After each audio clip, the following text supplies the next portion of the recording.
All praise belongs to Allah, and peace and blessings be upon His final messenger. In the last episode, we spoke about the great battle of Badr, Yawm al-Furqan, the day of separation, the day where truth was separated from falsehood, and the day where the situation of the Muslims changed forever. And one way to see this change, to be able to witness this change, is by looking at how the efforts of the Prophet Muhammad ﷺ changed and how the lives of the companions changed after this and what great events followed soon after this event. Like the Battle of Badr was this event that set on the go a matter of chain events where like one event was following the other, subhanallah. And where the Prophet Muhammad ﷺ was limited before the Battle of Badr in a lot of means that he could take to bring Islam its strength and honor and make it spread into the land. After the Battle of Badr, things changed and the Prophet Muhammad ﷺ was able to do other things. But as well, he needed to be even extra careful with the decisions he was making, and he needed to be very precautious of not harm coming onto the Muslim community that was establishing themselves in Medina at that time. But let's start where we have left off, and that is that the Prophet Muhammad ﷺ, he's on his way back to Medina, and he has sent Zayd ibn al-Haritha, one of his companions, and his servant as well. He has sent him to bring the glad tidings of the victory to them.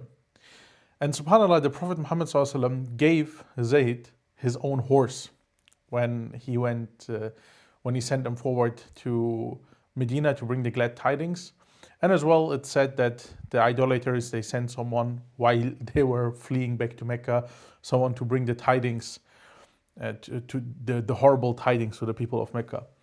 But let's first look at Zayd. When Zayd arrived at Medina, the people gathered around him and they were waiting for the news, and Zayd tells them what happened. Zayd tells them about the battle, and then Zayd says, Abu Jahl died, and this person died, and that person died, Umayyah ibn Khalaf died, and he names all these great personalities that they used to hear from, like this giants of people in that society, and he says they all died in that war. And the Prophet Muhammad ﷺ is coming and he's victorious and he has war prisoners with him and he has war bounty with him. And he's telling them basically what has happened. And the hypocrites, when they saw this, they were like, oh, this poor guy, he has turned crazy. Madness has come over him. And they started to say things like, look, he has come here on the horse of Muhammad sallallahu alaihi wasallam. This means that Muhammad has died. They killed Muhammad. And he has lost his mind and he's coming here and talking gibberish. This is basically what the hypocrites are saying. They were like, it's very unfortunate. And basically in their hearts, they were happy about this because they were like, Islam is over now. Muhammad got killed, sallallahu alaihi wasallam, and this guy, his companion is gonna turn crazy. And it's basically our time now. We can now start showing our true selves. But it was not long until the Prophet Muhammad ﷺ arrives with the companions and they see what they see from strength and from honor and from Allah subhanahu wa ta'ala helping the believers, and that the end of the good matters is always for them, subhanAllah. And on the other side, in Mecca, something similar happens. The messenger of the Quraysh arrives in Mecca and he says like, this leader died, that leader died, Muhammad ﷺ won. He took war prisoners. He took a lot of things from us as bounty. We are lost. And the people were thinking he's mad, he's crazy. So the Quraysh started asking him a couple of questions in order to see if he's still sane. Like some things that everyone used to know. They were like, oh, who's this person? Do you remember this person? And there was someone he knew. And he said, yeah, this is such and such. So they wanted to see if he's really sane, this messenger that had been sent to them. And then eventually they got the news from this great loss as well. And they were very, very angry. And from the people who were most angry, was Abu Sufyan. And I think he even said something like, I'm not gonna take a shower until I haven't not done anything as an act of revenge back to the Muslims. SubhanAllah, Abu Sufyan, he made this promise, and we're gonna see how that promise turned out.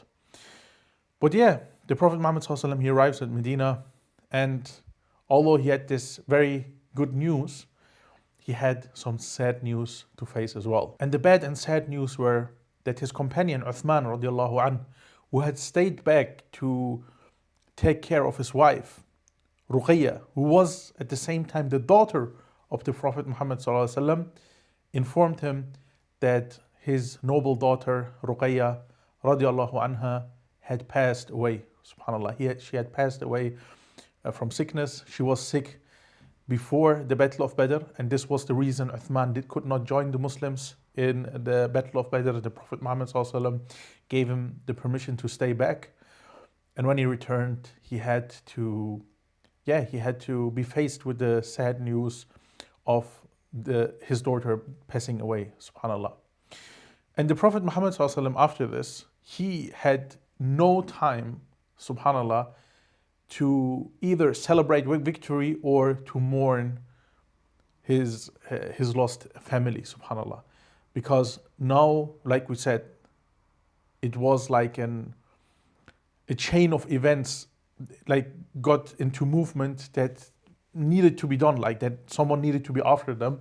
And the Prophet Muhammad ﷺ, he really fitted that leader role perfectly. So he could not even sit back, like we said, and relax in that situation, but he immediately thought, okay, what are the next steps we need to do to safeguard us as a community and to make sure we are not opposed with any harm come to us? Because he was like of course the people are going to want to take revenge from us. Other tribes are gonna start thinking about, okay, maybe we need to fight these Muslims now because they're getting bigger and they maybe felt threatened. As well, the Jews in Medina were starting to make some problems, like especially one of the tribes of the Jews there. We said there were like 3 communities, 3 different tribes. Well, we're gonna mention which one that was later. But yeah, the Prophet Muhammad ﷺ knew there were like so many directions where harm could come to them, and so many directions where work needed to be done from them, that it was no time of resting. And the Prophet Muhammad ﷺ, when he came back, immediately he chose a group of his companions and he sent them out as people who bring news to the Muslims, like who scan the surrounding areas, scan the lands, and they keep their eyes and ears open for news, and they bring them back to the Muslims so they know if anyone wants harm to them, if anyone is gathering an army for them, and yeah, if anyone wants to attack them, basically. And only 8 days after the Prophet Muhammad ﷺ's arrival in Medina, the Prophet hears like about the news of a different tribe, and I think it was the Bani Sulaim tribe, that they were gathering and they were doing like movements and they were like collecting forces. It was like a rumor like this, that they're collecting forces to fight the Muslims, to like attack the Muslims. And they were like not from the Quraysh, they were like other Arabs. And it shows like how the incident of Badr, it opened, like we said before, it opened new directions of potential danger for the Muslims. So the Prophet Muhammad ﷺ, like the man he was, that we witnessed already, that he would not leave any means and he would not never be lazy or lay back and just say, I'm going to just trust on Allah, I'm not going to take the means at hand. He immediately stood up and he took an army from his companions, and he went to the place of that tribe that he was hearing the rumors about.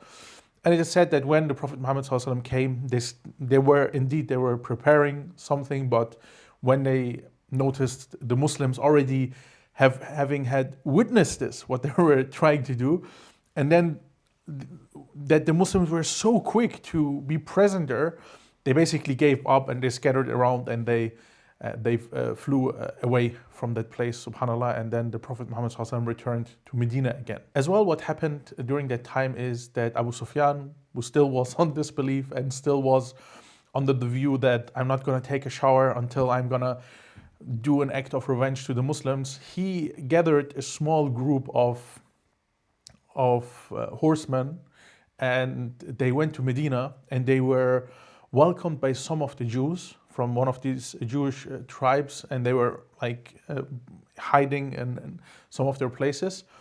And they went and they killed one of the companions of the Prophet Muhammad ﷺ from the Ansar. And the Muslims, they heard this happening, like the news came to them very quickly while Abu Sufyan was still there, like while the blood of this Sahabi was still spilled during the same moment.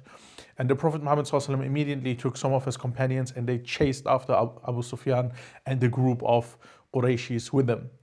And they were able to chase after them, but what Abu Sufyan did is that they had a lot of like food and stuff, goods with them that they were using on the way. And in order to shake the Prophet Muhammad ﷺ off and getting an advantage in being able to flee from him, they would throw away this food and the stuff they had on their horses, so they would be lighter and they were able to ride even faster back to Mecca.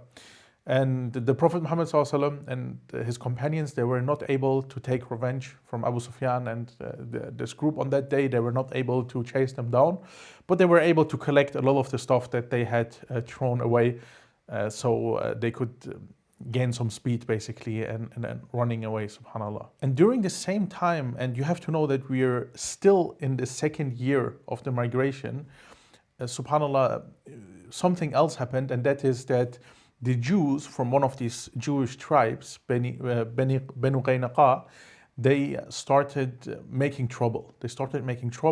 And it first started with words. They were like threatening the Prophet Muhammad ﷺ. They were expressing their anger against him, and they were basically pointing to the fact that they wanted to break the treaty between them. Like they were showing signs of that they were about to do some treason basically. And Allah subhanahu wa ta'ala sent down before that a verse on the Prophet Muhammad ﷺ before, where he basically says that whenever if you fear like a type of treason from one of these people that you have made a treaty with, and it was not a time-bound treaty or something, it was like a treaty that we're gonna have peace, we're not gonna bother each other. But Allah gave the Prophet Muhammad ﷺ permission that whenever he feels and he sees the signs that they want to betray him, he is allowed to go to them and tell them the treaty between us is no more.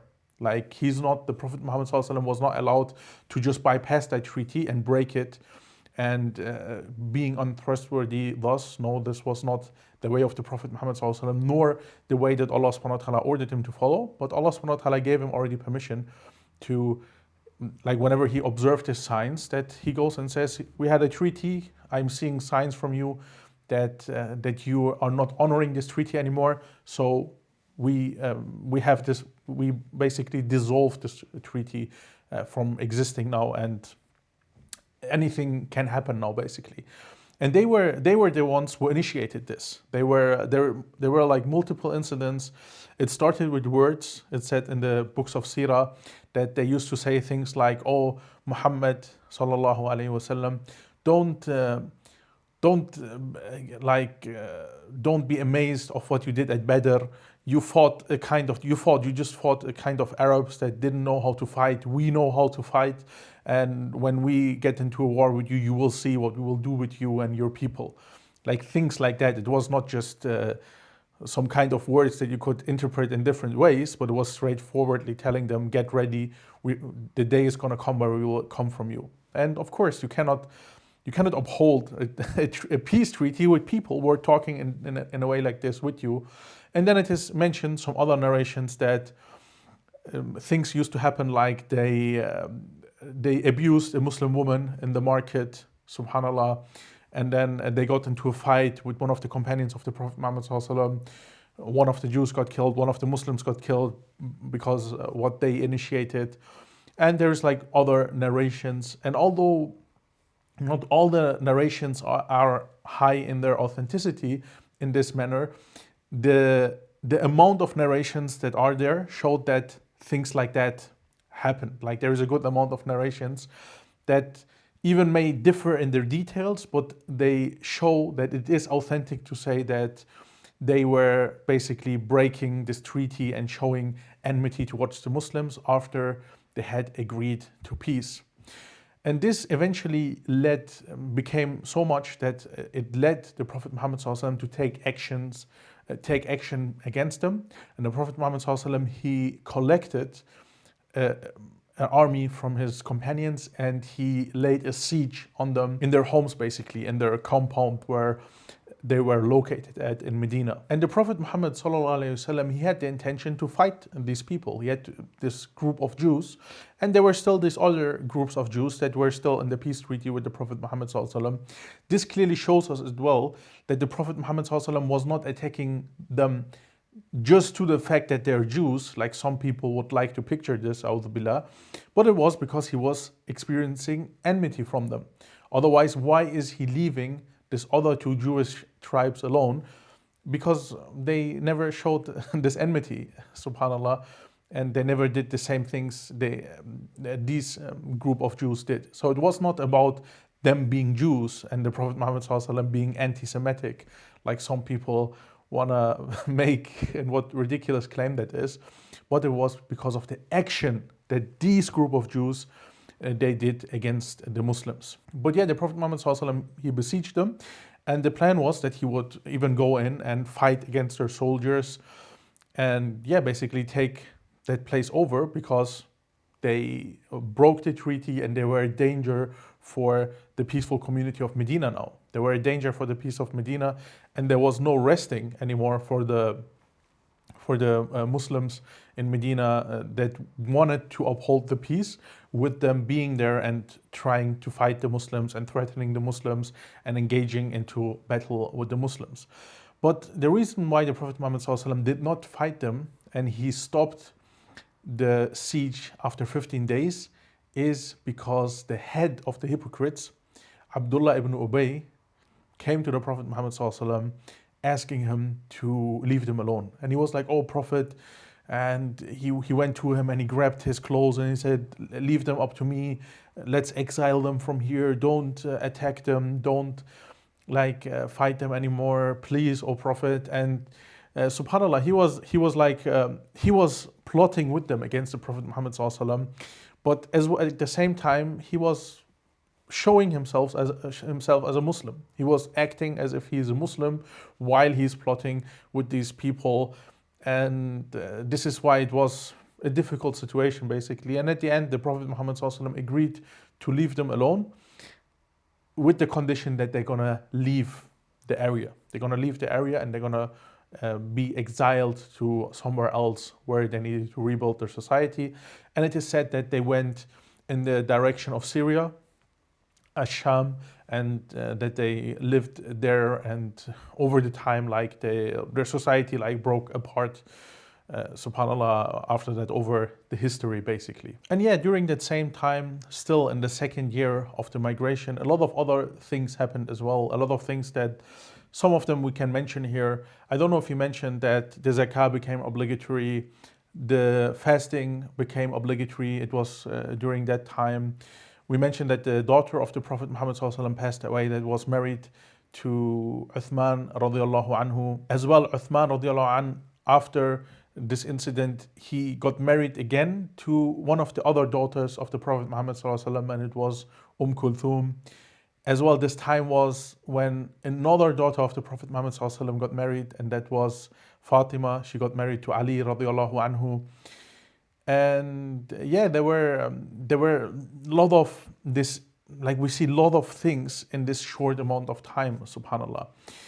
What did you mention already? You mentioned the Prophet arrived at the Hijrah in, if you would want to summarize, the Prophet Muhammad ﷺ arrived 2 years ago in Medina, immediately starting building a society, building the first mosque, and then immediately sending out these armies on these military expeditions Then there were around like 10 military expeditions all around the area until what led to the big battle of Badr.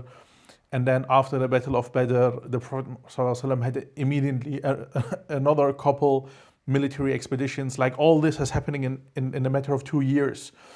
And then his daughter passes away, 2 of his daughters get married, new obligations come upon them, the fasting, the zakah, subhanAllah, a lot of things at the same time, and a lot of things from what we haven't mentioned. Like during this whole time, the Prophet Muhammad ﷺ was it's narrated that in his house he was worshipping Allah subhanahu wa ta'ala like the most devout from that time. He was the most devout Muslim, subhanAllah, praying, prolonging his prayer, being good to the people. As well, he was caring for the companions.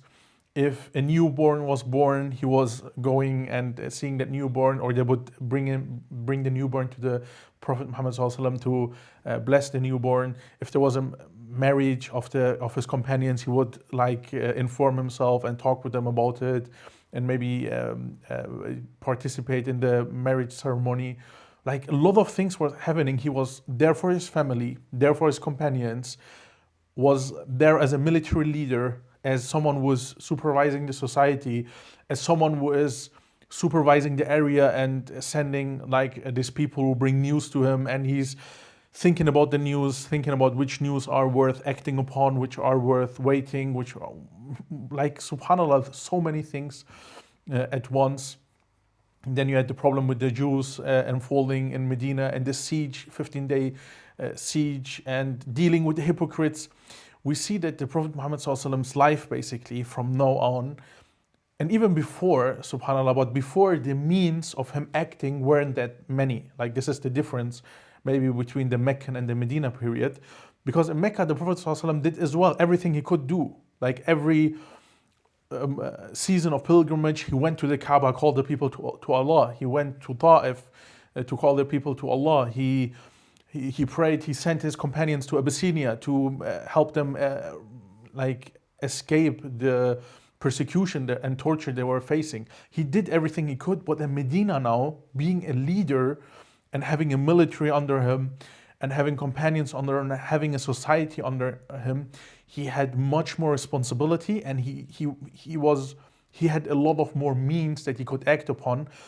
And this turned into, his life turned into a non-stop acting, using this means in the best way possible to the biggest purpose, to establishing the biggest purpose, and that is that Allah subhanahu wa ta'ala could be worshipped in those lands without any partners, without fearing to worship him, that he could be worshipped in a way that the followers of this Islamic religion would maintain their honor and maintain their societies, and they would enjoy a type of safety, and they were able to call all mankind to this beautiful message and bring the mercy of Islam from there to all mankind. This was the great vision that we spoke about in the end of the last episode again, and this vision needed working towards.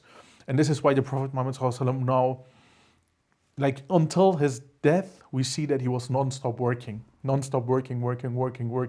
towards fulfilling that vision. And in this fact itself, there lies an important lesson for us Muslims, subhanAllah. It shows us that we Muslims who are trying to walk in the footsteps of the Prophet Muhammad ﷺ, because Allah subhanahu wa ta'ala asks us to do so. Allah subhanahu wa ta'ala says that, verily, you have in the Prophet Muhammad ﷺ a great example, a great role model. So this shows us that learning the Seerah, learning about this role model is not to just say, oh, this was such a beautiful story. No, it is to walk in his footsteps and become from the inheritance of the heritage of the prophethood. SubhanAllah, it is mentioned from the Prophet Muhammad ﷺ that the prophets, they did not leave behind any wealth, but they left knowledge behind. So whoever takes that knowledge and acts upon it, they have inherited the guidance of the prophethood. And that we should not be deceived by some of the narrations or narratives today in the modern world that, oh, the human being is someone who just works 8 hours a day, a corporate job or anything, or makes a business, and he just focuses on multiplying his wealth and wealth and wealth. And then on the side, if he has some time left on the side, he can think about Islam and the Muslims, and he can go to the mosque, talk a bit with the people, or give a little charity. No, it's like, subhanallah, if you really want to follow the Prophet Muhammad sallallahu alaihi wasallam, we need to acknowledge that this world is a world of acting. It is not a world of relaxation and sitting back and enjoying and chilling. And maybe we do a little bit for Islam and da'wah and to help the community of the Muslims, but mainly it is about us, individualism at its core, what we learned from the Western values that have poisoned us, subhanAllah. No, the Muslim is the one who knows. Like the Prophet Muhammad ﷺ said, he walks in this world like a stranger. Like someone was passing by on a journey, he's a stranger in that place, and then he sees this tree, this beautiful apple tree.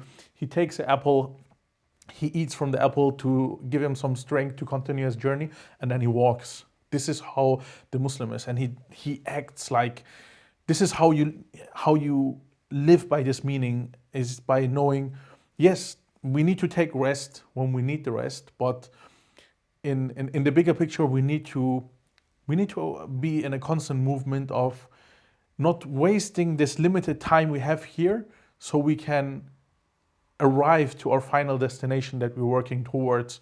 And that is that we want to, like, first and foremost, achieve Allah subhanahu wa ta'ala's mercy and Him being satisfied with us. And through that, Him having mercy with us and entering us into paradise. And as well, we want to fulfill this vision that Prophet Muhammad ﷺ said.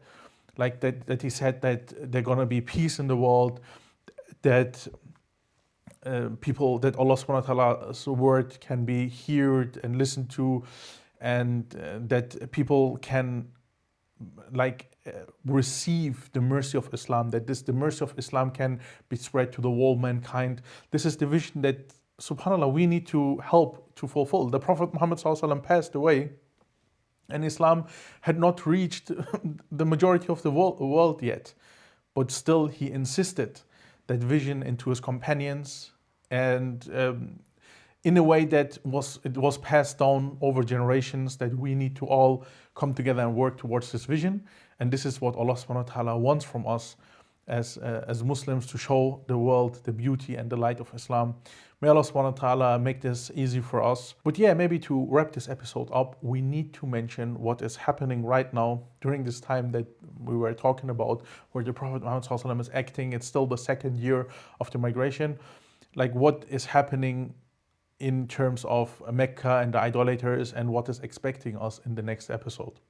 And that is that the Quraysh, they were super angry. We said already that some of them, like Abu Sufyan, they said that they really needed that revenge, and they were not satisfied with killing one person from the Muslims as well. So they were like thinking about what they could do to pay back the Muslims what had happened at Badr. They were like super dedicated that they needed to pay that back. And they had like an agreement that, subhanAllah, they needed to do that. And they were plotting, and they were gathering, and they were bringing together an army that was even stronger than what they had put forward at Badr. It was not 1,000 people this time, but they were gathering towards bringing forward an army that was 3,000 men big. And with that army, they wanted to, once for all, fight the Muslims, destroy the Muslims. And something they said about this army is that they're gonna even take their women with on this military expeditions against the Muslims with this big army, because they were like, when we see that our women are exposed to danger, we're gonna fight till death. Like, subhanAllah, they really exaggerated in the way, in their hatred to the Muslims now, and they really wanted to go to a kind of suicide mission, subhanAllah, in terms of either we're going to be victorious or we're going to die here. But the woman being in the back and being exposed and being weak, they they're gonna make us fight because we don't want to let them down. And the Arabs, they had a lot of honor in that type of sense, that they could not imagine leaving their woman unprotected in that situation. But of course, the Muslims as well, there were no people who would just go and kill women and children, subhanallah. But still, they did not want, they did not want them to be there with all their men died, and they eventually, being separated from them, basically. So the Quraysh were raising this type of army, and soon they would meet the Muslims in a place where the mountain Al-Uhud was, Jabal Al-Uhud. And soon we will talk about the incident that happened under the name the battle, the great battle of Uhud. That was like in reaction to the battle of Badr from the idolaters, and where the battle of Badr was, from the psychology behind it, from the idolaters, a battle of showing off and arrogance and stuff.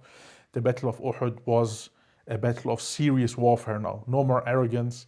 They had been humbled already, and they wanted to bring an army like the emotion of arrogance was changed into an emotion of anger and revenge, subhanallah. And they wanted to take revenge and express their anger on the Muslims from what had happened to them in the Battle of Badr. But the Muslims were getting ready as well. We know that they had someone like the Prophet Muhammad ﷺ, who would not close his eyes before he had done every single thing that he could do to make sure that they were prepared for that day. And in the next episode, we're going to look at what some of those things are and how this battle was introduced and resolved and what happened there. We're going to give an overview about it, inshallah. Unfortunately, we cannot deal with all the details, but you know that already. I see you then and there, inshallah. Jazakumullah khairan. Wassalamu alaikum wa rahmatullahi wa barakatuh.